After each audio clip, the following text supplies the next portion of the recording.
Radhe Radhe. Brajdham channel में आप सबका स्वागत है। आप सभी का दिन शुभ हो।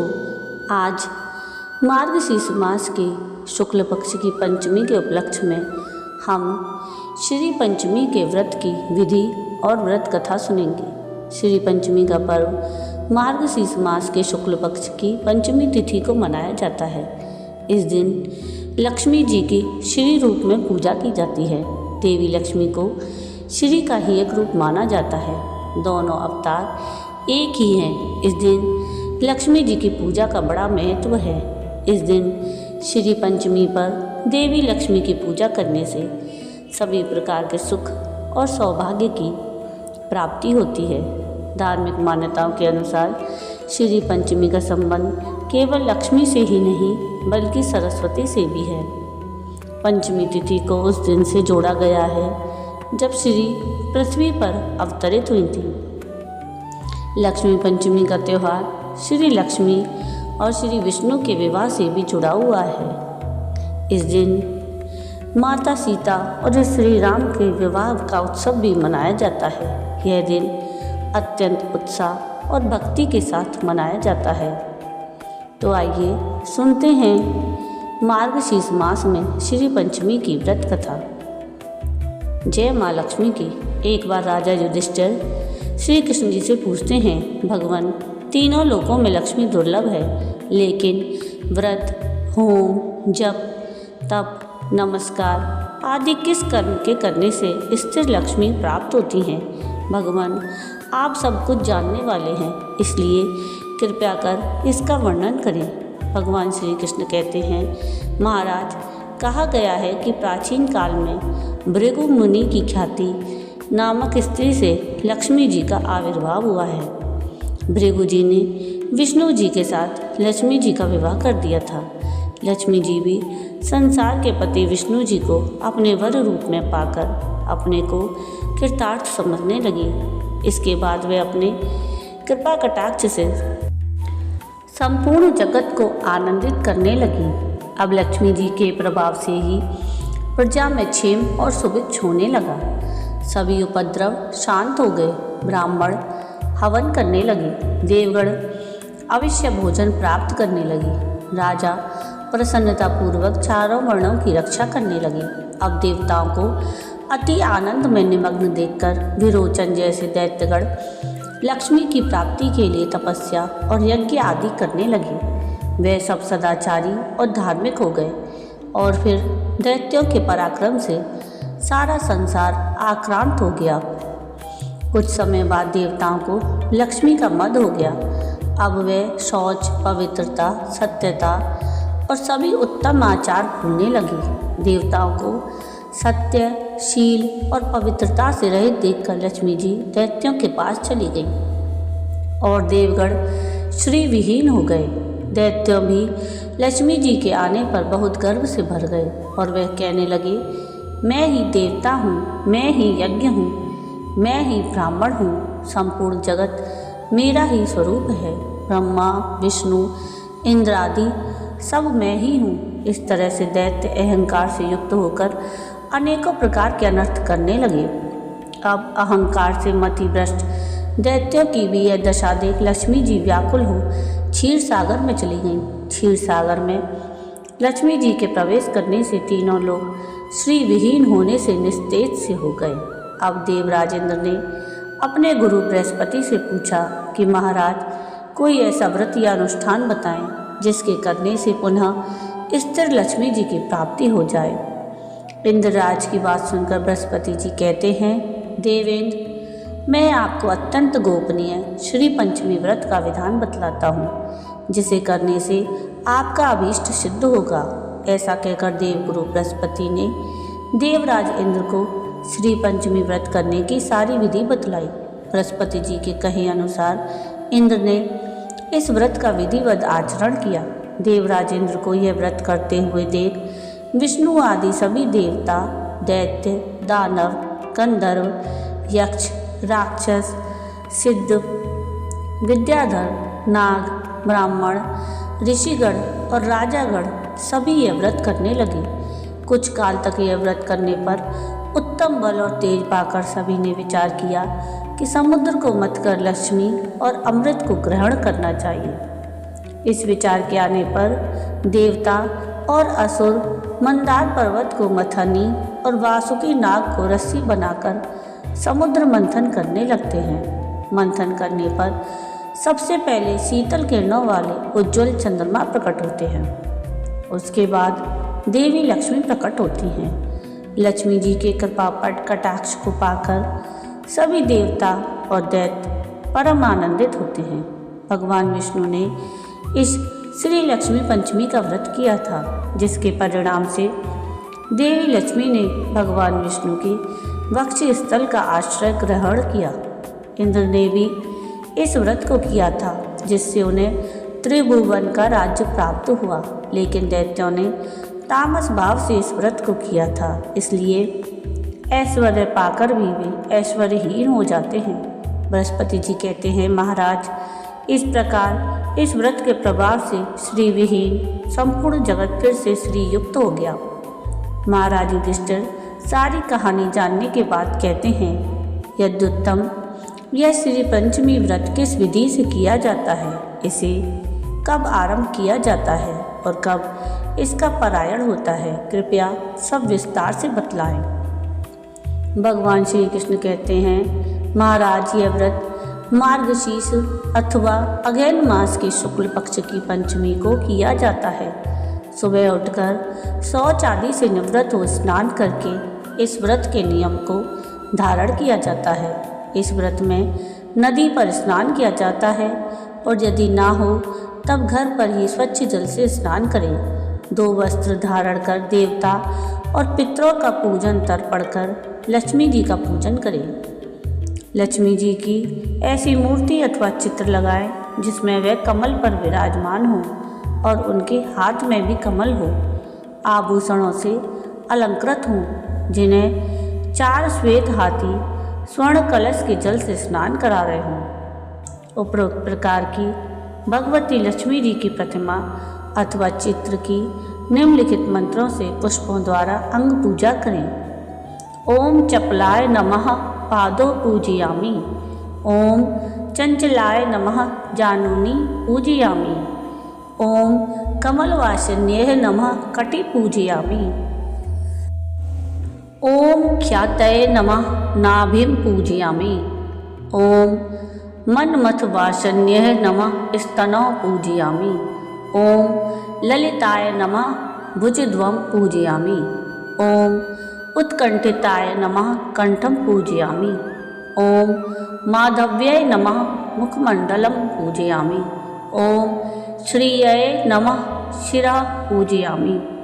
उपरोक्त मंत्रों से पैर से लेकर सिर तक पूजा करते हैं। प्रत्येक अंग की पूजा करते हुए अनेक प्रकार के अंकुरित धान्य और फल नैवेद्य के रूप में अर्पित करें। इसके बाद पुष्प और कुमकुम आदि सुवासिनी स्त्रियों का पूजन कर उन्हें मधुर भोजन कराएं। फिर उन्हें प्रणाम कर विदा करें। 1 सेर भर चावल और घी से भरा बर्तन ब्राह्मण को देकर श्रीशः संप्रियताम कहकर प्रार्थना करें। इस प्रकार से पूजन करने के बाद मौन रहकर स्वयं भोजन करें। प्रति माह यह व्रत करें और श्री लक्ष्मी, कमला, संपत, रमा, नारायणी, पद्मा, घृति, स्थिति, पुष्टि, रिद्धि और सिद्धि इन 12 नामों से क्रमशः 12 महीनों में भगवती लक्ष्मी की पूजा करके पूजन के अंत में प्रियताम का उच्चारण करें।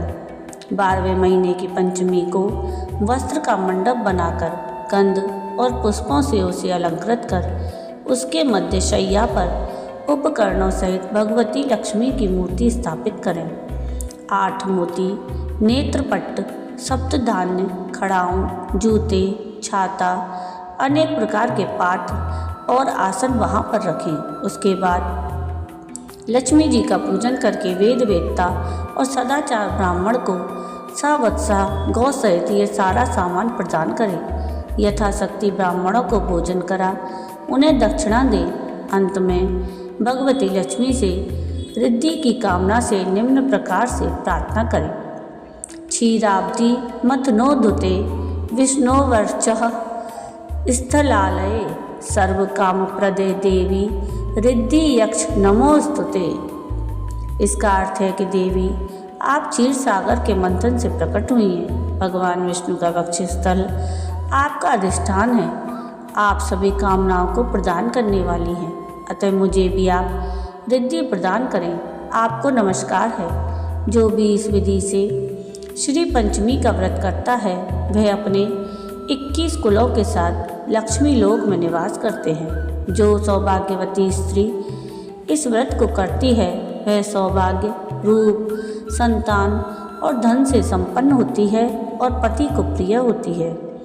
लक्ष्मी जी के नाम इस प्रकार हैं: लक्ष्मी, श्री, कमला, विद्या, माता, विष्णुप्रिया, सती, पद्महस्ता, पद्माक्षी, पद्मसुंदरी, भूतेश्वरी, नित्या, सत्या, सर्वगता, शुभा, विष्णुपत्नी, महादेवी, क्षीरोदतनया, रमा, अनंतलोक, नाभि, भूलीला, सर्वसुखप्रदा, रुक्मणी, सर्ववेदवती, सरस्वती, गौरी, शांति, स्वाहा, स्वधा, रति, नारायण, वराह, रोहा तथा विष्णोर नित्या अनुपायनी। जो प्रातः काल उठकर इन संपूर्ण नामों का पाठ करता है उसे अत्यधिक संपत्ति और विशुद्ध धनधान्य की प्राप्ति होती है।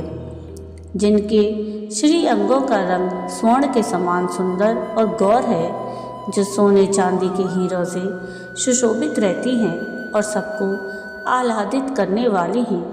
भगवान श्री विष्णु से जिनका वियोग कभी नहीं होता, जो स्वर्णमयी कांति धारण करती हैं, उत्तम लक्षणों से विभूषित होने के कारण जिनका नाम लक्ष्मी है, जो सभी प्रकार की सुगंधों का द्वार है, जिनको परास्त करना कठिन है, जो सदा सभी अंगों से पुष्ट रहती हैं, गाय के सूखे गोबर में जिनका निवास है और जो समस्त प्राणियों की अधीश्वरी हैं, उन भगवती देवी का मैं यहाँ आह्वान करता हूँ। इंद्र बोले, संपूर्ण लोगों की जननी, विकसित कमल के सदृश नेत्रों वाली भगवान विष्णु के वक्षस्थल में विराजमान कमलोभतवा श्री लक्ष्मी देवी को मैं नमस्कार करता हूँ। कमल ही जिनका निवास स्थान है, कमल ही जिनके कर कमलों में सुशोभित है और कमल दल के समान ही जिनके नेत्र हैं, उन कमलामुखी कमलनाथ प्रिया श्री कमला देवी की मैं वंदना करता हूँ। हे देवी, तुम सिद्धि हो, स्वाहा हो, स्वधा हो और त्रिलोकी को पवित्र करने वाली हो तथा तुम ही संध्या, रात्रि, प्रभा, विभूति, मेधा, श्रद्धा और सरस्वती हो। हे शोभने, यज्ञ विद्या, महाविद्या और ग्रह विद्या तुम ही हो। हे देवी, तुम्हें मुक्ति फलदायिनी आत्मविद्या हो। हे देवी, आन्वीक्षकी, वेदत्रयी, वार्ता और दंड नीति भी तुम ही हो। तुम्ही ने अपने शांत और उग्र रूपों से यह समस्त संसार व्याप्त किया है। हे देवी, तुम्हारे बिना और कौन ऐसी स्त्री है जो देवादिदेव भगवान गदाधर के योगी जन चिंतित सर्वयज्ञ में शरीर का आश्रय पा सके। हे देवी, तुम्हारे छोड़ देने पर संपूर्ण त्रिलोकी नष्ट प्राय हो गई थी, अब तुम्ही ने उसे पुनः जीवन दान दिया है। हे महाभागे, स्त्री, पुत्र, ग्रह, धन धान्य तथा सुहृद, ये सब सदा आप ही के दृष्टिपात से मनुष्यों को मिलते हैं। हे देवी, तुम्हारी कृपा दृष्टि के पात्र पुरुषों के लिए शारीरिक आरोग्य, ऐश्वर्य, शत्रु पक्ष का नाश और सुख आदि कुछ भी दुर्लभ नहीं है। तुम संपूर्ण लोकों की माता हो और देवादिदेव भगवान हरि पिता हैं। हे मात, तुमसे और श्री विष्णु भगवान से यह सकल चराचर जगत व्याप्त है। हे सर्वपावनी, हमारे कोश, गोष्ठ, ग्रह, भोग सामग्री, शरीर और स्त्री आदि को आप कभी न त्यागें, अर्थात इनमें भरपूर रहें। अयि विष्णु वक्षा स्थल निवासिनी, हमारे पुत्र, सुहृद, पशु और भूषण आदि को आप कभी न छोड़ें। हे अमले, जिन मनुष्यों को तुम छोड़ देती हो उन्हें सत्व, सत्य, शौच, शील आदि गुण भी शीघ्र ही त्याग देते हैं। तुम्हारी कृपा दृष्टि होने पर तो गुणहीन पुरुष भी शीघ्र ही शील आदि संपूर्ण गुण और कुलीनता और ऐश्वर्य आदि से संपन्न हो जाते हैं। हे देवी, जिस पर तुम्हारी कृपा दृष्टि है वही प्रशंसनीय है, वही शूरवीर और पराक्रमी है। हे विष्णु प्रिय, हे जगत जननी, तुम जिससे विमुख हो उसके तो शील आदि सभी गुण तुरंत अवगुण में बदल जाते हैं। हे देवी, तुम्हारे गुणों का वर्णन करने में तो श्री ब्रह्मा जी की रचना भी समर्थ नहीं है, फिर मैं तो क्या ही कर सकता हूँ। अतः हे कमल नयने, अब मुझ पर प्रसन्न हो और मुझे कभी न छोड़ो। पद्म मेरे मस्तक की रक्षा करें, हरिप्रिया कंठ की रक्षा करें, लक्ष्मी नासिक की रक्षा करें, कमला नेत्र की रक्षा करें, केशकांता केशों की, कमलाया कपाल की, जगत जननी दोनों कपालों की और संपद प्रदा सदा स्कंद की रक्षा करें। ओम श्री पद्माय स्वाहा वक्ष स्थल को सदा सुरक्षित रखें। श्री देवी को नमस्कार है, वे मेरे कंकाल और दोनों भुजाओं को बचाएं। ओम ह्रीं श्रीं लक्ष्मय नमः चिरकाल तक निरंतर मेरे पैरों का पालन करें। ओम ह्रीं श्रीं नमः स्वाहा नितंब भाग की रक्षा करें। ओम ह्रीं श्रीं क्लीं महालक्ष्मी स्वाहा सब ओर से सदा मेरा पालन करें। जय श्री माता लक्ष्मी की। तो ये थी श्री लक्ष्मी या श्री पंचमी व्रत की कथा और श्री पंचमी व्रत की विधि। आपको आज का ये वीडियो कैसा लगा मुझे कमेंट करके ज़रूर बताइएगा, और अगर आपको आज का ये वीडियो पसंद आया हो तो प्लीज़ इसको लाइक शेयर ज़रूर कीजिएगा और मेरे चैनल को सब्सक्राइब कीजिएगा और कमेंट में राधे राधे ज़रूर लिखिएगा। वीडियो पूरा देखने के लिए थैंक यू। राधे राधे।